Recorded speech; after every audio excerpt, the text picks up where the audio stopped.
God, I'm so thirsty. Y'all, I'm on a roll today with these videos. Like, seriously. Anywho, so I've been saying I'm going to do this video for a really, really long time, and here it is. So as you can tell by the title of this video is basically a part 2 of why I quit my flight attendant job. So if you've been subscribed to my channel for a really, really long time and you go all the way down, you will see an older video, and basically it was titled why I quit being a flight attendant, or something along those lines. I titled the video. But basically, I just wanted to come back to you all on a better platform on why I quit being a flight attendant, because that video really sucked ass and you can't really hear me that well in that video, and I've grown so much as a YouTuber since that video. So I want to give y'all a part 2, or basically I guess like a reboot of that video, so y'all can kind of like really get the gist on why it wasn't a great career for me. So here we go, right? So if you are thinking about being a flight attendant for any airline, do your research. That is going to be my first tip, my first piece of advice. Do your research. When I say do your research on the good, the bad, and the ugly, because this life as a flight attendant is so much glamorized, or like so much like this life as a flight attendant is just so, they just try to make it seem like it's so glamour, and it's not always that way. Just being completely honest with you. So I'm going to touch on a few points that made me come to the realization that being a flight attendant was not for me. Okay, so let's start with training. So for the particular airline that I worked for, training was 5 weeks long in Houston, Texas. They flew you out from your home state to Houston. You lived in a hotel. You shared a one suite, a hotel room with another young lady or another flight attendant. They put girls with girls, guys with guys, of course. And you did that for 5 weeks, and you go through rigorous, intense training as far as exam, tests, quizzes, and actually like an actual physical like simulation of how it would be on an airline. I mean, actual physical simulations on how it would be to actually run, be a flight attendant, on a particular flight. And then you also have to do an evacuation, which is like the most critical part of your exam. It's imperative that you pass these exams and these simulations, because if you don't, they will send your ass on a one-way ticket back home. Okay, so that's just how training goes. Now, training is unpaid. Okay, training is unpaid. I don't know what airline y'all are maybe hearing this from, or who's giving y'all this information. This is my testimony, this is my experience. And when I was at a training flight attendant in Houston, Texas, there was no compensation. Now there was an allowance that they gave. You got a check for $140 per week, just as like an allowance for, I guess, like for food. Now, as an adult, $140 can't even pay some people's phone bills. Can't even pay some phone bills, okay? But that's what the airline gave us now, and you had to pretty much make do with that. So another tip or a piece of advice that you can take if you're thinking about being a flight attendant is save. Before you go into this career, make sure that your bank account is very, very healthy, because when you first start off as a flight attendant, you will not be making much money, nor will you be earning money in training, okay? So you need like living expenses, food, your regular bills that you already have before you became a flight attendant. You can't let those go to waste. So you need like a couple grand in your account, depending on what your bills are, in order to survive before before money starts rolling in, okay? The next thing that leads me to talk about pay, okay? So a lot of people think that as a flight attendant, you're just making all this money. You just rain and money is just money just showering all over you. As a flight attendant for the particular airline that I worked for, you were guaranteed 83 hours a month. That's what you were guaranteed, people, okay? So let's think about this here. Your typical person, your average American, works 40 hours a week, okay? So, and you're working 4 weeks a month, okay? So with this airline, you are guaranteed 83 hours in the whole month, okay? So basically, you're part-time, okay? You are part-time. Not only are you part-time, you are working on reserve, okay? So the hourly rate for what we were getting paid, I want to say was like, it has changed now, because I still have friends that are in the industry, and right after I left, they did get a raise, but it was like around $20 an hour, okay? You only get paid for flight time, okay? And what that means is that wheels up, in the air, you get paid for. Wheels down, you are getting per diem. We'll touch on per diem in a minute. But basically, time in the air is only time that you're being paid. So for example, if you are flying from San Fran to Los Angeles, that's literally like a 45-minute an hour flight, okay? At that hourly rate. Think about it, okay? At the end of training, they did have like a $300 allowance, or I don't even want to say it was an allowance, but there was like a $300 like loan that they would give you on top of the other shit that you owe them as well. So like your luggage, your uniforms, all that stuff is given to you, but you do pay out of it monthly, out of your check. So it's really not free. I mean, you're paying out of it, you're paying the company back that, you know, gave you that stuff. And that stuff isn't cheap, you guys. Like, they're giving you quality uniforms, they're giving you quality luggage that is durable and that is going to last. So it is a pretty penny for it. And they do take it out your paycheck periodically, which is helpful, you know, it's not. But I mean, you got to think, when you're a struggling flight attendant and they're taking out that $50 every pay period, it is kind of like tough on you, okay? So like, as a flight attendant, 83 hours, you know, is guaranteed to you. You are flying reserve. What reserve means, if you don't know what reserve means, is that you are on call, okay? I can almost guarantee you every new flight attendant is going to be on reserve, okay? They're going to tell you, oh, you can get a line, you can hold a line in a year, you'll get a line. And holding a line is basically, you know your schedule. You know when you're going to fly, where you're going to fly, and what time you're going to fly.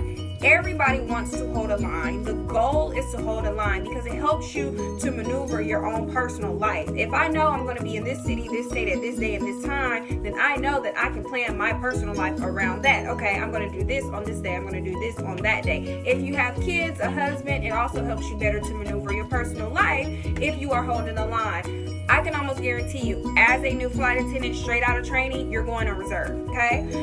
Don't let it discourage you, though, from holding a line, because I have seen some of my, you know, fellow flight attendants, hold lines a year after, 2 years after, 3 years after. There was a young lady, I don't want to call her young, but she was a flight attendant for 19 years. I worked a flight with her, I think, to DC. And I was just, you know, trying to get advice from her and figure out, like, what is the deal, or, like, how do you do this or whatever.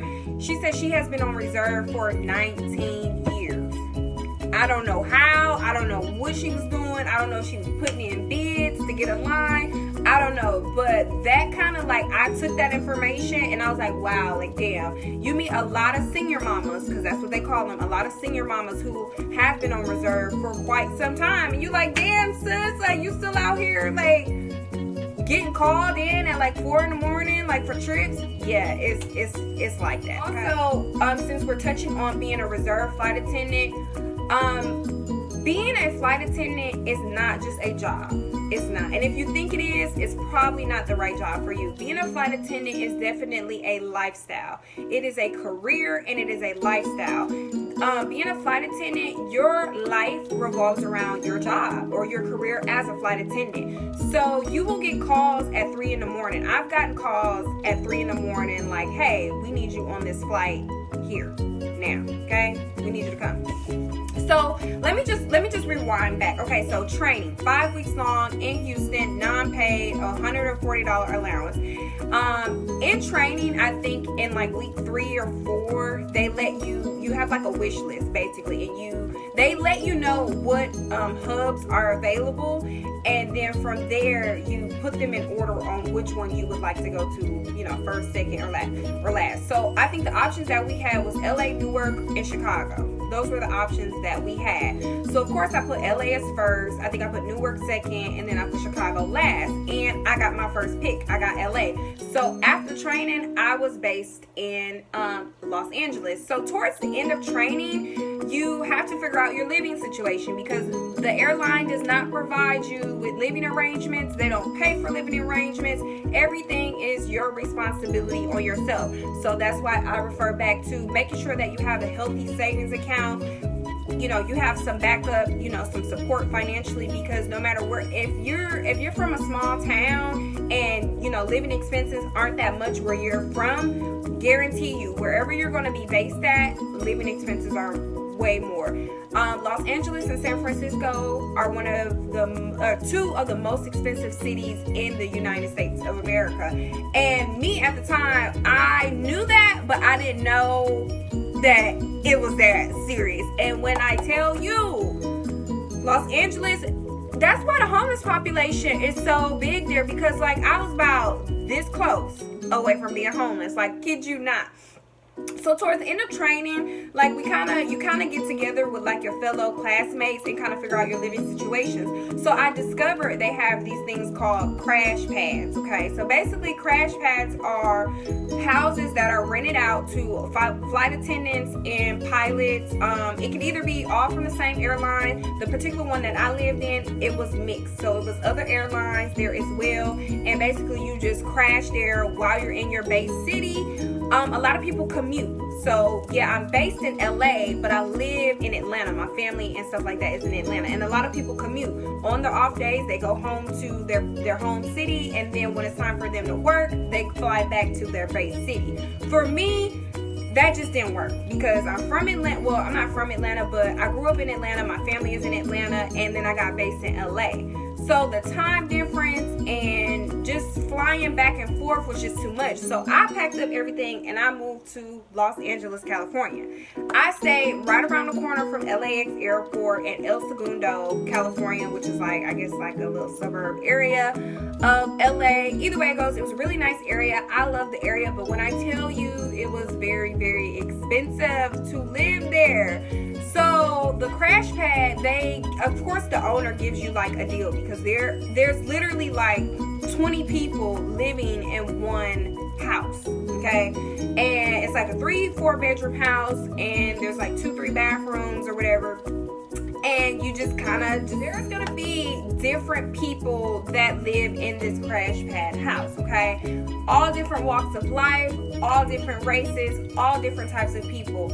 And that's one thing I love so much about being a flight attendant, is that you meet people from all over the world, all over the country, all over the United States, different walks of life, so many different people. I've met so many different great individuals that I would have never encountered if I was not a flight attendant. However, that can be a challenge as well, because if you're not used to living with other people that live differently than how you live, it could be a challenge.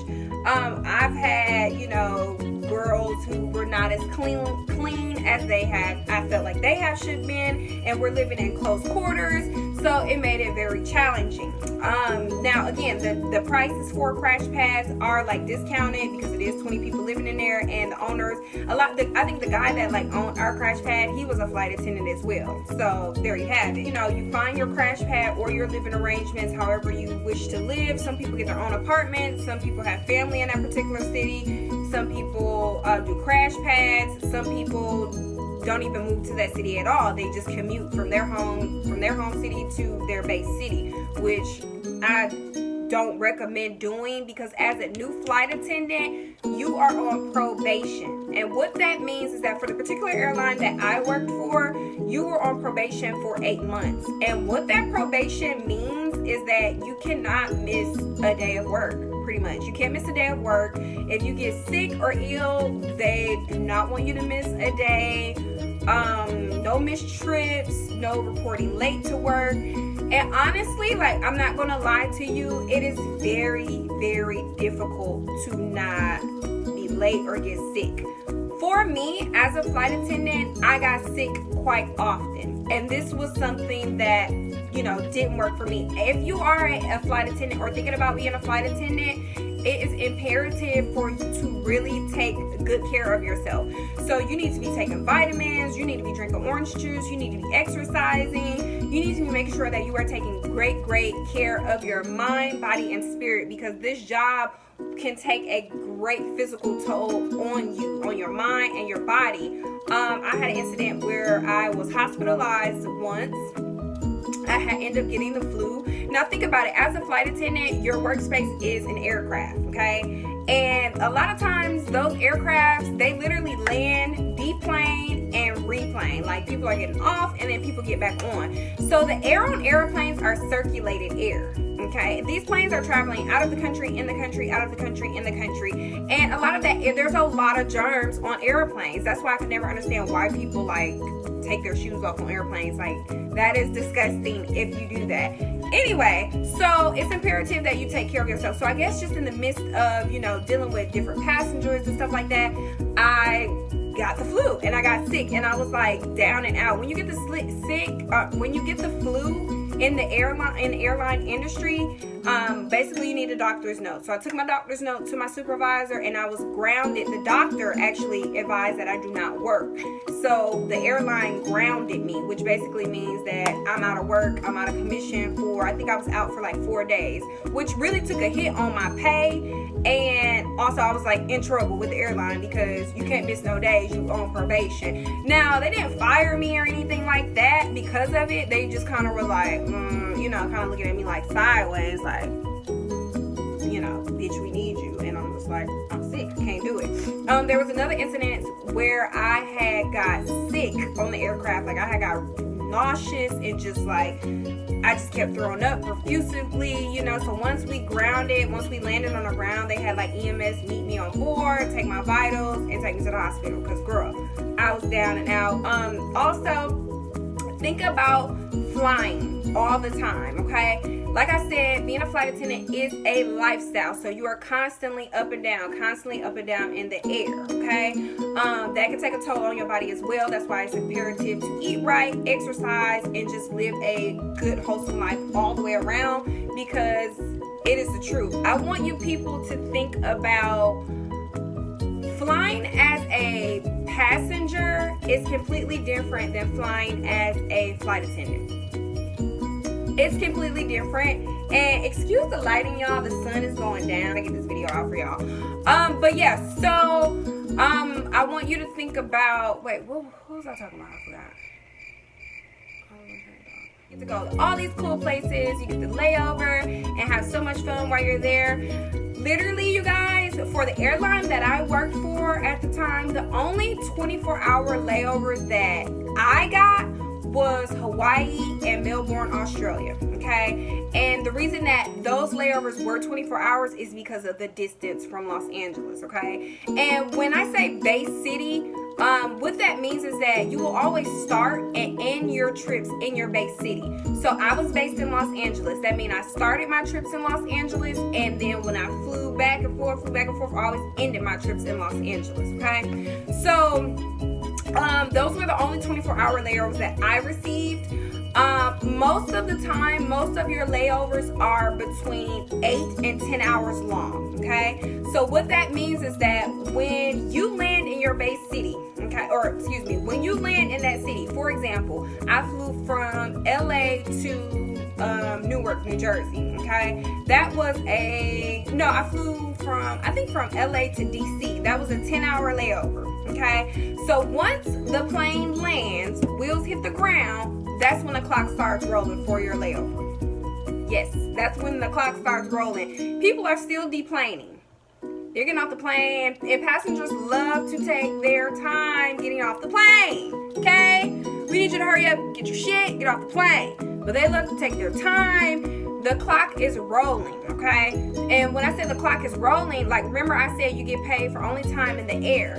Time on the ground, when you're out on duty, is paid at per diem. And honestly, I can't remember exactly how much per diem is, but it's less than $2 and some change, okay? So that's what you're earning while you're on the ground. So people are deplaning. Once they get off the plane, you do your safety checks, you do all of your checks that you're supposed to do. You do a debriefing with the captain, co-captain, all that good stuff. You grab your stuff and then you're off. So you're walking through the airport, and then you have to figure out, they'll let you know like your hotel that you're staying in and stuff like that. And then you got to figure out where is the shuttle. Usually the shuttle takes like between 20 to like 30 minutes for it to arrive.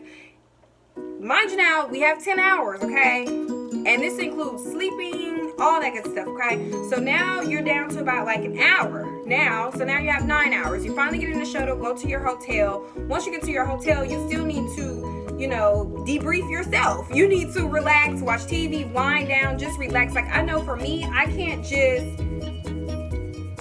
go from, you know, being up and then whoop, sleep. I gotta like wind down, you know. Then you have to get something to eat. You know, you have to like, you know, feed yourself, wind down. You want to talk to loved ones. If you're married, you want to talk to your husband, your kids, your boyfriend. You know, you want to do all those type of things. By that time, you literally probably have 5 hours to sleep, okay? Now, mind you, I'm based in Los Angeles, California, so I am on LA time. So anytime I flew back to the East Coast, my sleeping arrangements and my sleeping habits would be thrown off. And just so you know, a lot of flight attendants suffer from a lot of sleep disorders because of the constant traveling and not getting enough rest because of just always being in the air. So being on the East Coast will really like throw my sleep off because it's like late evening there, but I'm on LA time, so it's still like 5 o'clock in my body and in my mind. So I'm really not sleepy, okay? So now I have 4 to 5 hours to get some sleep, and I have to be up again to catch my flight out that I have to work, which is probably leaving at 5 a.m., 4 a.m., 6 a.m. You know, you get lucky if you get like a 9 a.m. or 8 a.m. because then you can sleep in for a little bit longer. But usually if your flight leaves the next day at like 8 a.m. or 9 a.m., that means you landed pretty freaking late, okay? So keep that in mind. If you are one that loves your sleep and does not like to be interrupted in your sleep, you may want to reconsider being a flight attendant, because this job, they will call you. Crew scheduling, it's like a love-hate relationship with crew scheduling, okay? The crew scheduling is basically the people that assign, it's like a call center type of like thing, and it's like they're the ones that assign you the trips and all that good stuff, okay? So they call you, they're the ones that call reserve flight attendants, hey, we need you on a 5 a.m. flight, check your, they gave us like an iPhone tablet type of thing to check that, and it has all your information. Now when you fly as a flight attendant, you're not just flying like, oh, I'm flying from LA to Newark, LA to Chicago. Usually you're on like 2-3 day trips, so that means you could fly from LA to Chicago, layover in Chicago. From Chicago you're in Newark, from Newark you fly to DC, you lay over in DC, and from DC you fly back over to LA, okay? And that could be a matter of like 2 days. That's a 2-day trip, okay? And then you may get like a day off, and then you're back on call reserve from that point. You may get a call, you may not get a call, but that's the thing about being a flight attendant. There's been days where I've been on reserve, but they did not call me. But you gotta imagine you're out and about. You could be at a party, a function, a wedding, a this, a that, and your phone rings and it's crew scheduling telling you, hey, we need you in 3 hours. And I think they have to give you like 3 or 4 hours. Like, so if they call you at 1, that means they need you for like a 4 in the afternoon, you know, flight or whatever. And you gotta like get your shit together and go. And that's why I say for flight attendants that plan on commuting, so if you plan on commuting, you better be an on-time, prompt person, because, for example, in that example, if you live in Atlanta and you're based in LA, okay, and the crew scheduling calls you and say, hey, we need you on a flight, you know, it's 1 o'clock in the afternoon, we need you on such and such flight for 4 a.m. That means you gotta fly out of Atlanta, you gotta get your tail to the airport and fly to wherever your base city is, because that's where your trip starts. It always starts and ends in your base city. So that's something that you really need to consider and think of. And this video is actually like, I don't want to discourage anyone from, it got really dark here. What time is it? Oh, it's almost 7 o'clock. Right. I don't want to discourage anyone from being a flight attendant. I just want to give you the real facts and the real experience that I had as a flight attendant. It's something that you really should consider. Now, don't get me wrong. Let's talk about the benefits. That's why most people are a flight attendant, for the benefits, because they want to fly for free. They want to fly all over the world for free. And hey, I mean, that's dope as shit. I'm not gonna lie. I flew all over for free. Yes, I flew all over for free.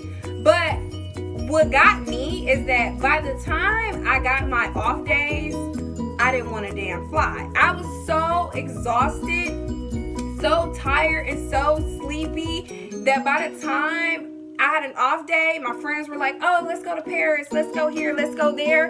I was like, I'm going home. Like, I'm exhausted. And when I tell you, you do not know being exhausted until you are a flight attendant, because there are long days as a flight attendant. This is not your typical 8-hour shift. This is not your typical 8-hour job. Please consider that as well when you are thinking about being a flight attendant, because there are going to be days where you work 15 hours in one day. Yes, I've done that. There are going to be days where you may work 8 hours in one day. There are going to be days like that. Then also touching back on training. Training hours were Monday through Saturday. Monday through Saturday, and your days ran very long. It could be very exhausting. 7 a.m. was most of the time our show time, and 7 p.m. 7 to 7. You know, they give you like the schedule and stuff like that, but it's not like carved in stone. It could change, you know, depending on, you know, just what the needs are. Our instructors in training were great. I love them. I'm still friends with one of them on Facebook. He is awesome. I love him. I'm not going to say his name. I'm not going to say the airline or the name of like people, just protect their identity. But like, training was a lot of fun. I would compare it to like almost kind of like going to college and like, you know, that first semester in college, meeting new people and having roommates and stuff like that. I've met some people that I'm still friends with to this day, and I was a flight attendant about in 2015. It's 2019 now. So I mean, there you have it. You meet lifelong people that you will enjoy and that you will build bonds and relationships, you know, for a long time. Basically, you know, this video is not to discourage. It is more so to enlighten and inform individuals who are thinking about being a flight attendant. It is not as glamorous as people try to make it seem. If you have flight attendant friends, or if you're following like a flight attendant on Instagram and you see all the cool, dope pictures, hey, I mean, you know, you do have those moments where you can get out on your, you know, layovers. If you're laying over, you know, sometimes you might lay over and you might land in Vegas during the day, you know, and you're not sleepy. So you may get out, hit the strip, you know, but then you have those days where you land and it's 10 o'clock, 11 o'clock at night and you've been working all day. So it's just something to consider, you know, really thinking about, because it is a lifestyle. Your life is not your own. Your life is not your own as a flight attendant. That's my opinion. I feel like the airline kind of like almost, I don't want to say owned me, like, but it was very hard for me. Now, also, let's touch on just the stress level, because you have to think, as a flight attendant, people just think that you are just a waitress that serves drinks in the air. That's just a small portion of what flight attendants do. When I tell you, at the end of the day, you are basically like a first responder in the air. Training is more so about being a first responder, how to respond to emergency events in the air, okay? So don't let anybody just tell you, oh, you're just gonna serve drinks in the air. No, that's just a small fraction of what you do, okay? You know, we're living in a day and age where there have been a lot of incidences with airline companies and with attacks and things of that nature. So these airlines are going to train you to be equipped in order to handle situations like such. So it was just very, very stressful, because knowing that you know, for me, my anxiety level was very high. It caused me a lot of stress, and it also caused me a lot of depression as well. And the stress came from just knowing that if an emergency was to happen, I have to be the one to respond, and I gotta figure the shit out, basically. The anxiety, you know, stemmed from that as well, and just flying and being in the air all the time, just like kind of just like was just really just weighing on me, and worry and stress, and just hoping that nothing ever happened. That's how I took it. I don't, you know, other people don't worry about it and stuff like that, but I did. Also with depression, you know, I became depressed as a flight attendant, because for me, I knew that I would get based in a city, you know, away from my family. You know, I knew that. But it doesn't really hit you until you are like away, cousin out there. But even then, though, it was just like, you know, she had her own life and her own situation going on. So I was literally in LA by myself. So I became lonely, I became depressed, I became very sad. And I'll do a video on depression as well, probably next. So I can, you know, let you all know how to handle, you know, stuff like that. But anywho, so yeah, it led to me having anxiety and depression. And once I experienced anxiety and depression, I knew that it wasn't for me. I knew that this was not the career for me. You have some flight attendants that thrive in this industry. It just wasn't for me. And I dealt with a lot of guilt, because I think I was picked out of thousands of people that applied for this position. I was chosen, and the fact that I decided to quit, it really weighed on me. I think that is pretty much the gist of my experience as a flight attendant and why I quit being a flight attendant. Again, I always recommend doing your research, talking to other real flight attendants in real life, if you know a family member or a friend, or get on Instagram, get on social media, try to get in Facebook groups, and hey, reach out to people so they can give you the real deal. Because when you're applying for these jobs, they're not gonna give you, like, I'm just being honest with you, they're not gonna give you the down and dirty and the gritty nitty about the job. They're not gonna give it to you, okay? You're gonna either have to be like myself and just go through it and experience it for yourself, or you can hear it from the horse's mouth, you know. And I did my research, but honestly, I don't think I did my research in depth enough, because I still went through it. But I will say that being a flight attendant was a great experience for me. Like, I wouldn't have changed it for anything in the world, and I'm glad that I got that experience, because it helped shape and form me to be the young woman that I am today. And I met so many great people, and I've traveled all across the world. So those are some of the great aspects of it. But just think about all of these things that I've discussed in this video, and hopefully you can find, you know, figure out if this career works for you or not. Anywho, I'm gonna go ahead and leave y'all with that.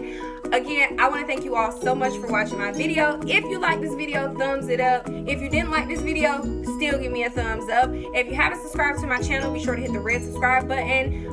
If you want to get notifications every time I upload a video, be sure to hit the bell button next to subscribe, so that way you can be notified every time I upload a new video. And what I'll do is I'll also link the original video of why the truth about being a flight attendant, the original video that I did. I will link that below in my description box, so you can check that video out as well. Again, I want to thank you all for watching, and I'll see y'all in the next video. Bye.